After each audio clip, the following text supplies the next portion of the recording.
The first order and the strange encounter. It was a typical morning when I decided I needed to relax a bit and order some food. I opened the delivery app and chose pizza. Nothing too complicated. Normally I don't order food for delivery, but that day I was too lazy to cook, and it was raining outside, showing no signs of stopping. I filled in the details, chose the delivery service and placed the order. Everything was supposed to go as usual. Delivery, a call, a brief conversation at the door, and that's it, until the next time. About 20 minutes passed when I heard a knock at the door. I stood up, checked that the door was locked, and opened it. There was a young woman standing on the doorstep, probably around 25 to 30 years old. She was in the delivery uniform, with a bag on her shoulder and a pizza in her hands. She looked perfectly ordinary, nothing suspicious. The only thing that immediately caught my attention was her gaze. It wasn't the kind of look I usually saw from couriers, but something strange. She was staring at me too intently, with a slight smile, but there was nothing friendly in her eyes. I can't exactly describe what was wrong, but I felt that something was off. "Here's your pizza," she said, handing me the box. Her voice was even but slightly tense, as if she was trying to hide some emotions. I took the pizza and thanked her. "Do you always order here?" she asked, looking at me without blinking. I was surprised. It was strange because couriers usually don't ask such questions, especially if they don't know me personally. "Well, yes, mostly. I just rarely order food, but when it rains..." I tried to answer jokingly, hoping she would leave so I could eat in peace. But she continued standing at the door, not moving. "I see," she said. "Do you often spend time alone?" This question made me feel uneasy. Ordinary couriers don't ask such things.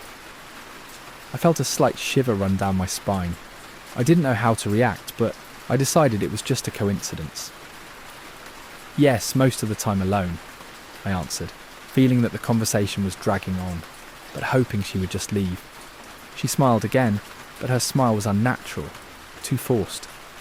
"Well, it was nice to meet you. Have a great day," she said, quickly turning and leaving up the stairs. Her steps were too fast, too determined, which also seemed strange. I stood in the doorway slightly confused. Everything had happened quickly, but there was a strange feeling lingering. I couldn't even understand what exactly caused the anxiety. Maybe it was her gaze, maybe the question about whether I was often alone, or maybe it was how she didn't leave immediately, as if she was expecting something. I closed the door, but the feeling of unease didn't leave me. It seemed like everything was as usual, but something in her behaviour made me think. It wasn't just a random encounter. And then I started to wonder, what if I just felt, for a brief moment, that something was wrong? The first calls and messages. I thought it was just a coincidence, but the next day around noon, I received my first call. It was from the delivery service, and I immediately recognised the voice of the same girl. For some reason I wasn't surprised. I still felt that something in that strange interaction was unsettling me. "Hi, it's me again, from delivery," she said in a very friendly tone, almost too friendly. "I just wanted to check if you liked everything. Was the pizza good?" I was a bit taken aback. Usually couriers don't call with such questions, and if they do, it's only in case of complaints. But her voice sounded so confident and sincere that I thought maybe it was just part of her job. I told her the pizza was great and thanked her for the delivery. "Oh, I'm glad you liked it," she replied. "Is everything okay? Is everything to your liking? How do you like the neighbourhood? Everything fine?" I immediately felt that the questions were getting strange. Why was she asking about the neighbourhood where I live? I didn't like how she started probing into things I didn't think were necessary to discuss. "Everything's fine, thanks," I replied, trying to end the conversation, but she kept going. "You know, I've been doing this job for a while and I love seeing happy people.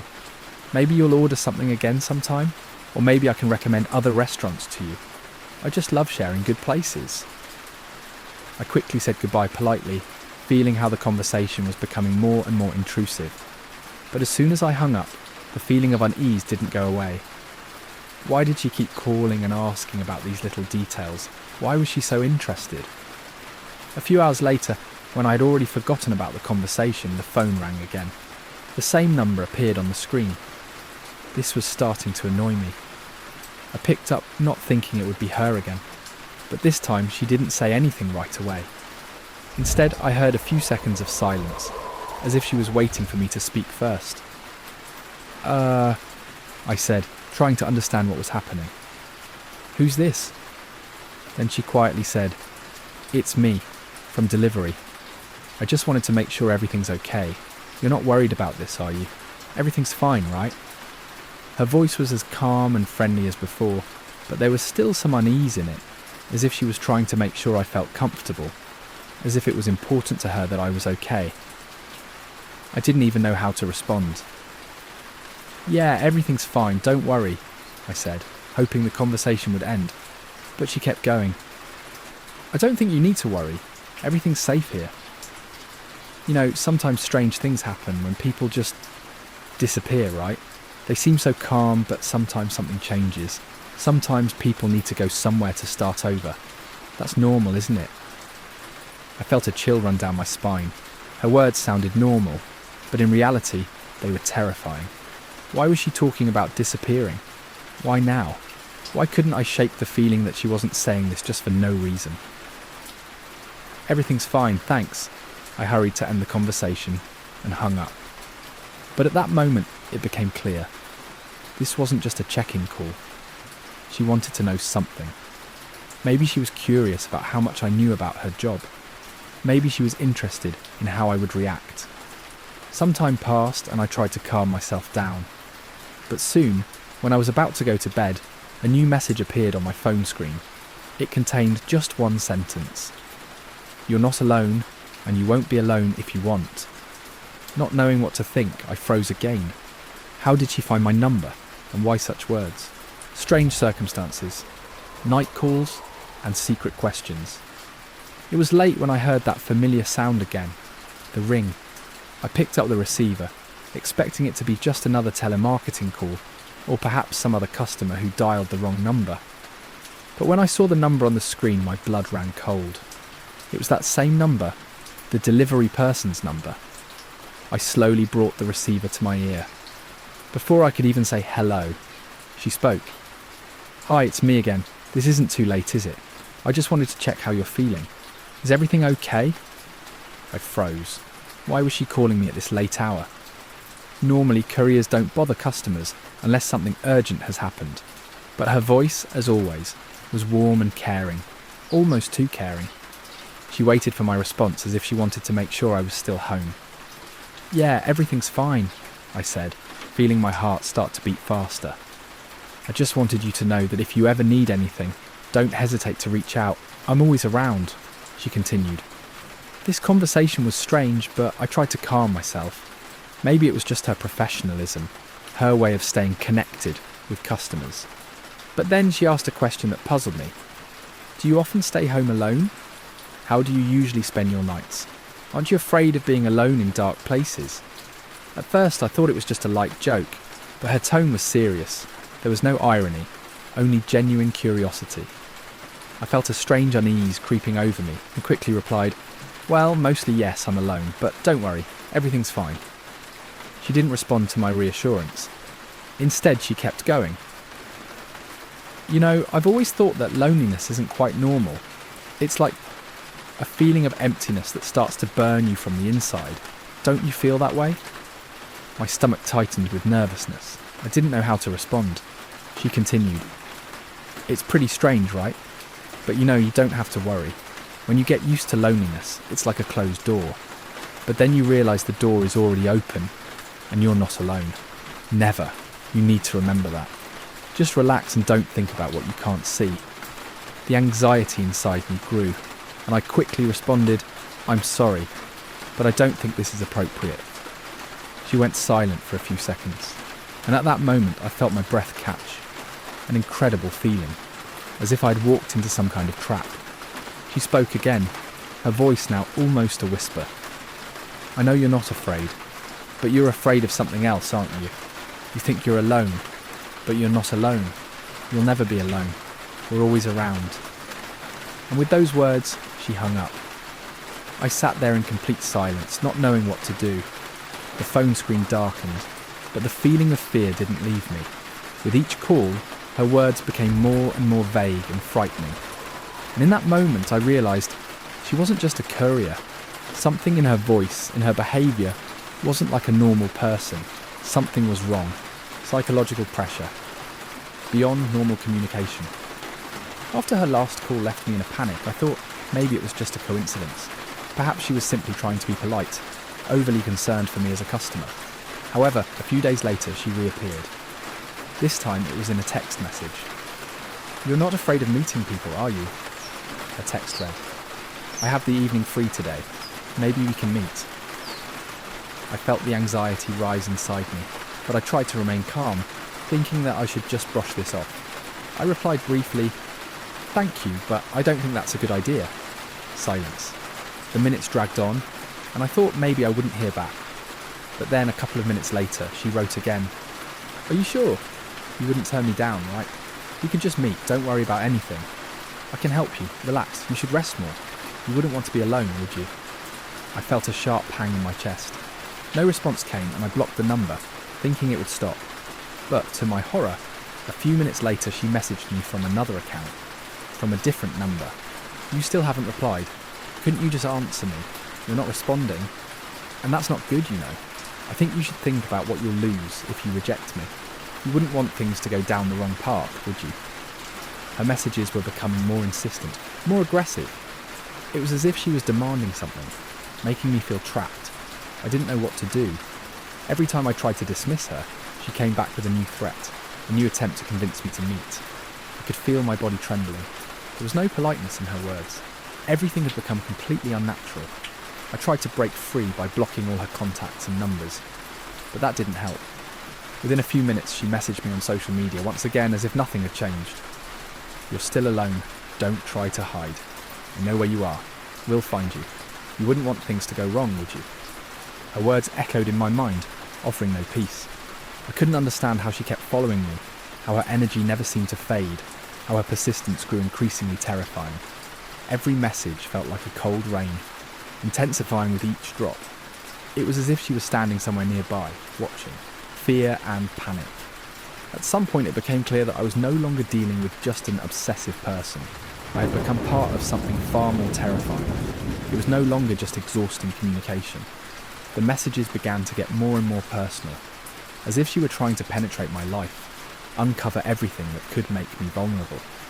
"You just entered your apartment. I saw you standing by the window. Did you think I wouldn't notice?" Every word she sent brought fear. How could she know such things? With each new message, I felt the panic inside me growing. But the scariest part was that there was no way she could know this. I was sure I hadn't shared my plans with anyone. Then came the calls. Strange, late-night calls. She would ring at the most unexpected times. When I tried to go to sleep, a call. When I went outside to get some fresh air, another call. And the questions. They weren't ordinary questions like before. She asked things that were impossible to simply ignore. "Do you really feel safe though? You're not alone, and I'm right here." She didn't stop, and each of her calls made me feel like she was nearby. I began to sense her presence, even when she wasn't texting or calling, like a shadow, watching. I felt as though her gaze pierced me through the walls. There wasn't an hour that went by without me checking my phone. I was on edge, jumping at every message and call. From time to time, I felt like she was tracking my movements. I don't know why, but I started to feel like she was watching me even when I closed the windows, turned off the lights, and thought it had all stopped. Finally, at one point, when I was almost losing hope for a normal life, she left me the last message. "You know, I'll always be around, right? You don't think you can just escape from me, do you? You remember where we've already met?" The words seemed to sink into me. I had no strength left. I felt that this had become much more real than I could ever have imagined. She wasn't just watching me. She was part of my life, part of something I couldn't control. It was as if she knew everything about my habits, my fears, my weaknesses. I could no longer just close the door and forget about it. Panic overwhelmed me. I started hearing her voice everywhere, even when I was alone. Traces of stalking and attempts to avoid communication. I thought I could get rid of her. I decided to change my phone number. I carefully blocked all her social media accounts and turned off all messaging apps. This should have been the solution. Or so I thought. but she always found a way to reach me. The next day on my new number I received a message. "You won't block me, you won't be able to hide." It wasn't just a message, it was a warning. She knew what I had done. It was too fast, as if she had been expecting it. I tried to ignore her. When her messages started arriving on new accounts, I just deleted them without reading. But that didn't help. Soon I noticed she began calling from unknown numbers from other countries. First one number, then another. As if she had an entire army of phones and ways to get in touch, and each call became more terrifying. Sometimes she wouldn't say anything, just remain silent. I would only hear her breath steady and calm, as if she was sitting in the same room. Sometimes she would start speaking, but no longer with questions about food, just simple but terrifying statements. "You think you're safe, don't you?" And I felt it again, that coldness that pierced through me. I no longer knew what to do. My attempts to hide weren't helping. She wasn't just on the internet and the phone, she was everywhere. I felt like I was being watched. One night in the darkness, I saw a figure appear from around the corner of my house. I couldn't make out the face, but she was standing there, as if waiting. I glanced through the window, and the feeling struck me that she wasn't just waiting for me. She was waiting with an intention. I didn't know what to do. I didn't know how to escape. With each passing day, it became harder to remain calm. My steps grew more nervous. Everything around me seemed so familiar, but with every step, I felt more and more like she was close, and everything I tried to do only brought her nearer. Face-to-face confrontation, and threats. This couldn't go on forever. I thought I could avoid her, that if I made enough effort, she would disappear. But, as always, it seemed like she was one step ahead. One evening, when I returned home, I saw her. She was standing right in front of my building, just standing there as if waiting for me, with a cold smile on her face. I felt my blood run cold. She didn't try to hide. She just looked at me, without haste, without fear. When I stood up to open the door, she took a step forward. "I knew you'd come out," she said with such calmness, as if all of this had been predicted in advance. "You always come back home, don't you?" I froze. All the hiding, all the blockages, the number changes, it had all been in vain. She found me. She was here, right in front of me. "I don't understand what you want," I shouted, feeling my hands begin to tremble. Her response was unexpected. She took a step toward me, her face growing less friendly. There was no smile in her eyes anymore. Instead, a dark, merciless expression, as if all the friendliness had been nothing but a mask. "You think I'm here for food?" She laughed, and her laughter was cold, terrifying. "Number, I'm here because I need you. You're my game." At that moment I felt fear freeze my body. Everything that had happened before seemed insignificant compared to what was happening now. She was standing right in front of me, and I realised I couldn't defeat her. This wasn't just stalking, it was psychological pressure, manipulation, violence. She leaned in closer, her eyes filled with something I couldn't understand. And then almost in a whisper she said, "You're next, and you can't escape. I'll always be around, until I get what I want." I felt panic start to overwhelm me, but at that moment I realised that if I didn't act, I would be her next victim.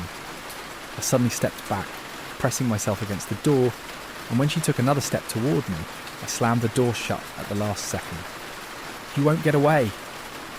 Her words echoed in my head like sounds that would not fade away for a long time. I stood in the darkness of my home, feeling everything inside me freeze. She was too close. And I knew this was just the beginning.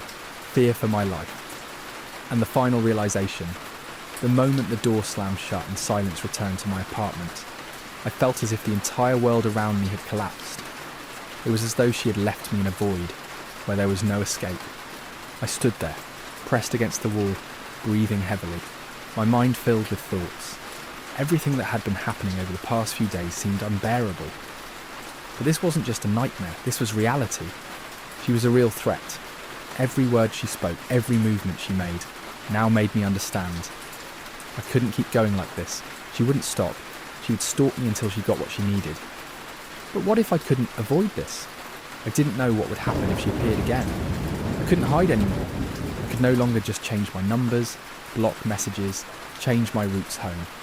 None of it made sense if she would always be nearby. With every step she took, every call she made, I felt my chances of a safe outcome fading. It was becoming clear. If I didn't do something drastic, this would end fatally. I jumped to my feet and grabbed my phone. My heart was pounding in my chest. My hands were shaking. But I forced myself to dial the police. Her words, her laughter, her threats echoed in my head. I couldn't ignore this anymore. I couldn't wait. "Help me! She's stalking me!" My words came out like a scream into the phone. I could barely explain what was happening, but somehow the police accepted my call. Every minute of waiting felt like an eternity. I could hear my own thoughts tearing me apart, but I couldn't stop. I knew this was my last chance. A few minutes later, I heard a knock at the door. I froze. I immediately realised it wasn't her, it was the police. They had arrived quickly. I opened the door and told them everything I knew. I showed them the messages, the call logs, and described how she had acted. The police began to work. I didn't even know what I was feeling. The fear had almost gone, but now I was scared that she might disappear like all the others. But in that moment, I understood that my life would never be the same. I received help. She was arrested, but the feeling of fear didn't leave me.